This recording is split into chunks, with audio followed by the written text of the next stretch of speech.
Welcome to the Lechtich Parsha podcast, where we delve into the Torah's timeless wisdom and uncover uplifting and empowering lessons tailored to the challenges of our generation.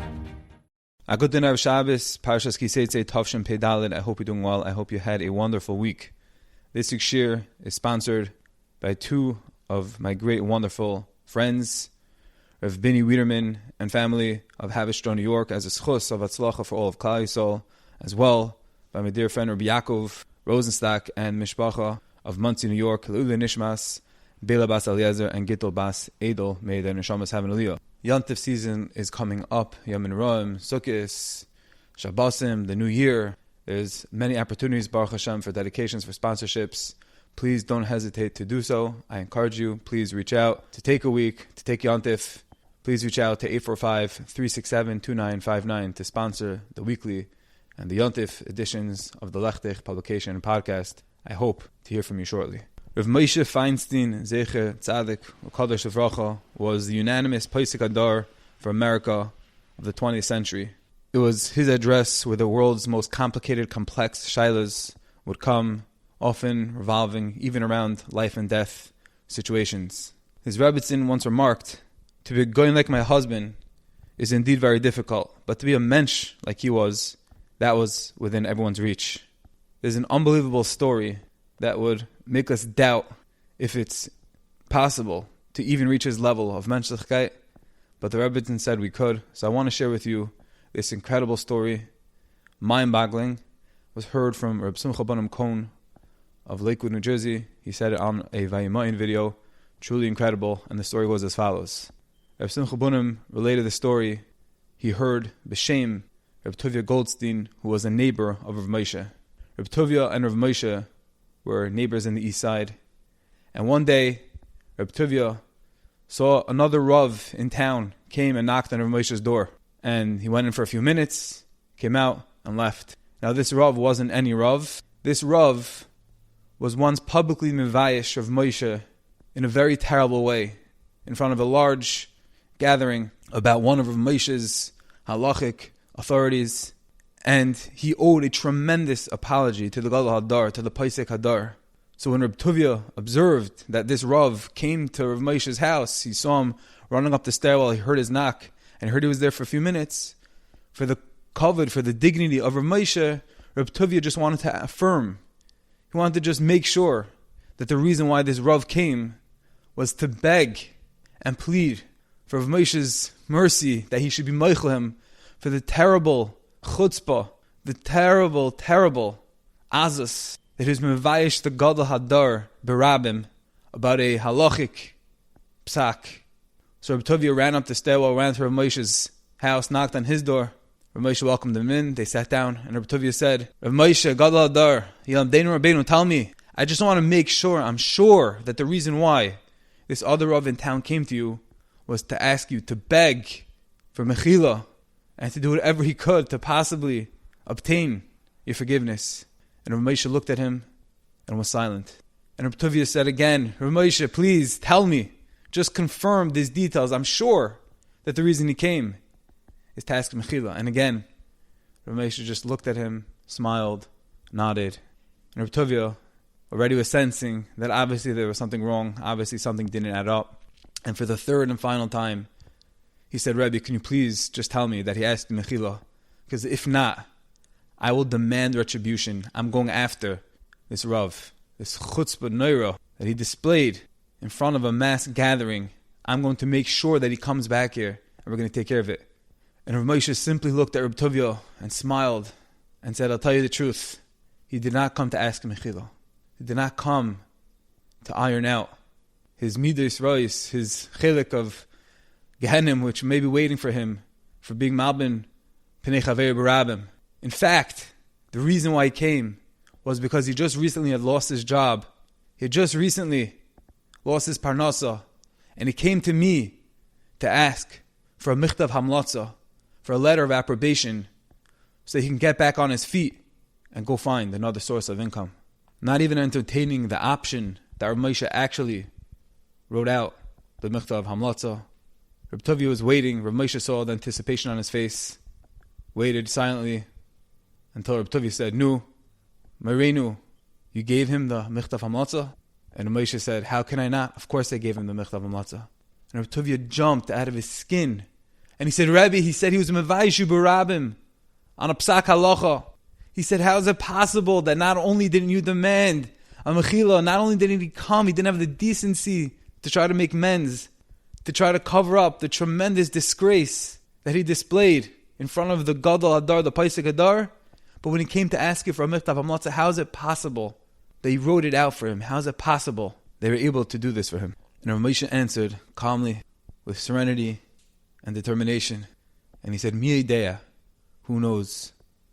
Perhaps this was the reason why I came to this world, to be Kaina Oilami B'Sha'achas, to acquire my entire lot in Olam Haba in 1 minute. Who knows that perhaps my whole mission on planet Earth was to overcome, to squash my desires, my gaiva, my kavod, for the place of another to have a bigger heart than the world, and even in such a situation, under such circumstances, to go above and beyond, and to give a Michtav Hamlatzah to a person who acted so wayward, so disgraceful, publicly, and embarrassed me.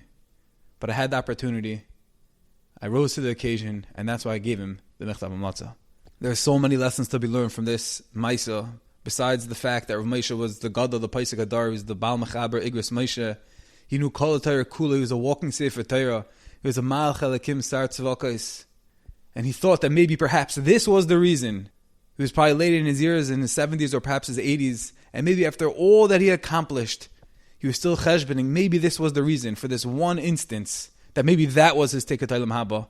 Living with such a realization that any given moment can be the golden ticket to Olam Haba, Kaina Olam B'Sha'achas, is a madrega, al yoina, gavaya ma'oid, and it's unbelievable that Rav Moshe, late into his years, he cheshbon that this might be it for this one yid who was Mevayishim Barabim, and he gave him the Michtav Hamlatzah. And while we may not have people that were Mevayish us coming to ask us for Michtav Hamlatzahs, in the end, we all have people that are quote-unquote debtors to us, people that owe us things, people that owe us apologies, explanations. And Rav Moshe in this story is teaching us that there's a way of living above and beyond, of not being makbid, of removing the hakpada, of realizing that it's all from the Eibishter, and we're just pawns.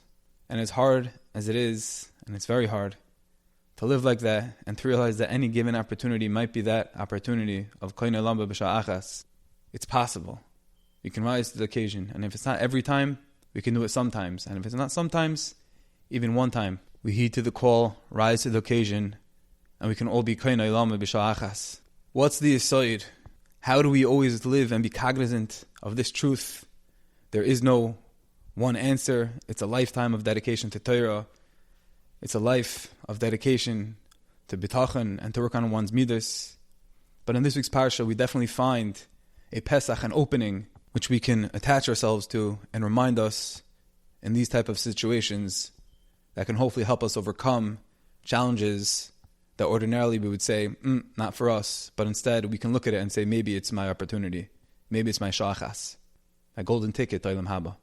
In this week's parasha, we find a very interesting mitzvah. Regarding loans, the Torah says, Kisasha be'acha mashas mehumo loisavel beisoy la'avay tavoitoi. When you make a loan of any sort to your friend, you must not enter the house to seize the pledge, which means if someone owes you money, you can't barge into his house and rummage through his belongings. Rather, you have to wait for him to come out with the collateral, for him to pay up the loan. But we definitely do not allow one to go into the debtor's house and exact payment. Rashi says, what does mashas me'uma mean? Choiv shel klum, a debt of nothing. Now, the Chafetz Chaim asks the very obvious question, what does Rashi mean it's a debt of nothing? Maybe it was thousands or perhaps millions of dollars. So how could Rashi say across the board, every single loan that's ever going to happen, it's going to be a mashas me'uma? That's what the Torah means when it's giving us this warning, this prohibition of going into someone else's house and taking a collateral. How did Rashi know? Chayv shel klum. It wasn't a chayv shel klum. It was $100,000. It was $1 million. So what does Rashi mean? So the Chafetz Chaim answers based on the pasuk in Mishpatim. The pasuk says, "Im chaval tachbal samas ve'acha ad bay hashemesh teshivenu loy." Again, with the halachas of collateral, the Torah says that the creditor is allowed to take collateral. Nevertheless, if it's a garment that he takes from the debtor, every single day he has to go back to the debtor, return the garment, let him have the garment overnight, and then the creditor can come back in the morning and take the garment. What's the reason for this strange structure? Why can't the creditor just keep the garment straight through? Why does he need to return the garment every single night to the debtor? So Rashi quotes an incredible medrash, Mechilta, says as follows: Omer Kodesh Baruch Hu, Kama Tachayv Li. Amusar, the Eibishter says, how much do you owe me? V'hinavshecha oile etzli kol emesh ve'emesh. See, your soul ascends to me night after night. V'nisenes din, it gives din, u'mischayeves lefonai, and it's indeed mechuyev. It has flaws, it has problems, it has deficiencies. And nevertheless, v'ani machzir olach, I return it to you every single morning. Afata tel v'hashev, tal v'hashev. So to you, take the pledge and restore it, take it again and restore it. Says the Mechilta, the reason why when a person takes a mashkan, he takes this garment from the debtor, even though technically he's owed the money and the collateral is really his because it's in place of the money that's owed to him, says the Mechilta, Hashem wants us to remember that every single day when we go to sleep and Hashem examines and scrutinizes our neshama and scrutinizes our day and scrutinizes our actions, we're very far from perfect. There's a lot of explanations, a lot of flaws and blemishes on our neshamas. And what does Hashem say? Ani machzir olach, I'm going to return it to you. Afata tol v'hashev, tol v'hashev. Every time we give the debtor back his mashkin, we owe the money. It's ours. But Hashem says, don't forget what's going on over here. Don't forget the dynamic. Don't forget the truth. You know creditor yourself. Kaviyachal, Hashem says, we're all balei chovis. We all owe Hashem. And Hashem every day returns. He overlooks. He's mevater. And when we are owed money, when we think we're the creditors, Hashem says, don't be so tough. Don't be so rough. Every day go back and return the mashkin. Your debtor, the person that owes you money, you're also debtor. Go give back the garment. Let him enjoy it overnight. Let him clothe himself. Let him be warmed.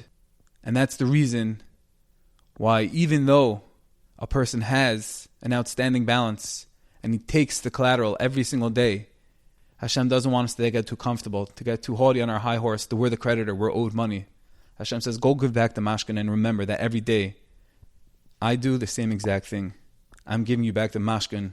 I come back to you whether you deserve it or not. And I say, take it, enjoy it, have another day.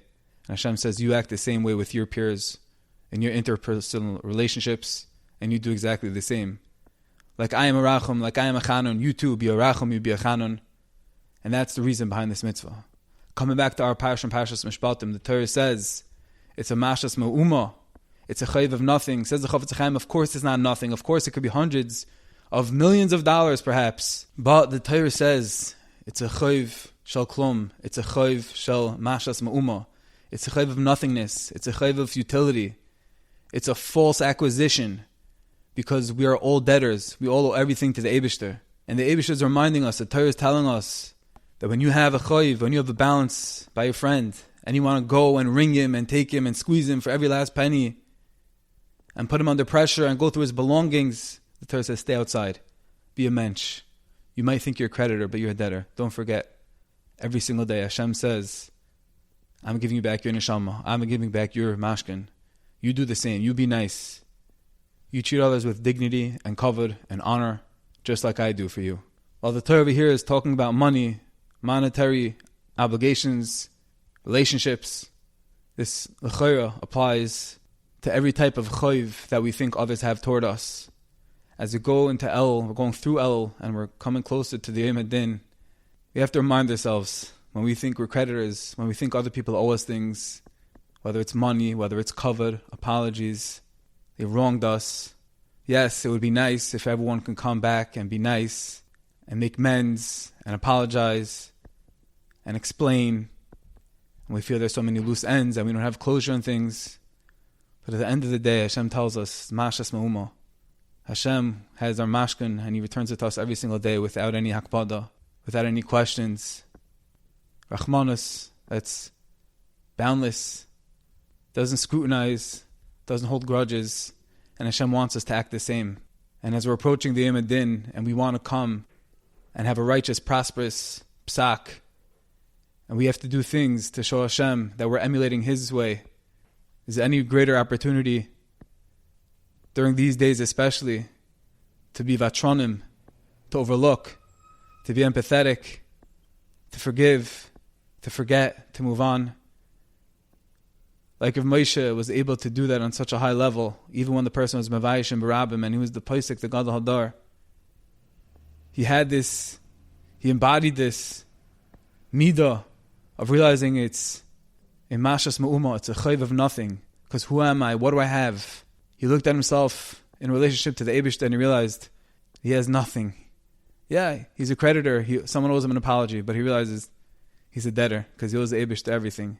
And we too, if that's how Moshe felt, Kavachomer, us, when we think we're creditors, we think of our relationship with Hashem and realize that we're debtors. And it's hard to overlook, it's hard to forget, it's hard to be mevater, of course. But that's avodah sachaim. That's the avodah of all year round, but specifically, Kavachomer during El, Rosh Hashanah, Yom Kippur, when we want Hashem to overlook.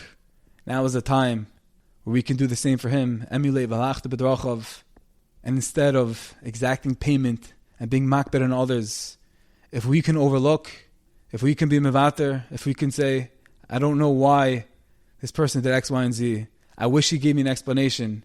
I wish he paid me the money back already. I wish he would send me a text, a gift, or something to apologize for whatever brazenness, whatever disgusting thing he did to me, how he treated me, how he belittled me. Whatever the situation may be, it's just a mashal, but it applies in so many ways, and we all have them in our lives. Perhaps multiple times, multiple relationships, a day, a week, whatever it is, but we all know. If you can somehow tap into this midah of mashas me'uma, of chayv shel klum, of realizing that the Eibishter is the one and only truest creditor, and we're all debtors, and emulate and be velachet b'darachov, may Hashem in turn give us all a din of zach v'yosher, chai v'kayam, and may we all be zeiche to prosperous judgment in the upcoming days, and merit a kesiva v'chasima teva from the ultimate, one and only creditor. I thank each and every one of you for listening. I hope you enjoyed. I wish you all a wonderful Shabbos. I thank each and every one of you for listening. I hope you enjoyed, and I wish you a wonderful Shabbos.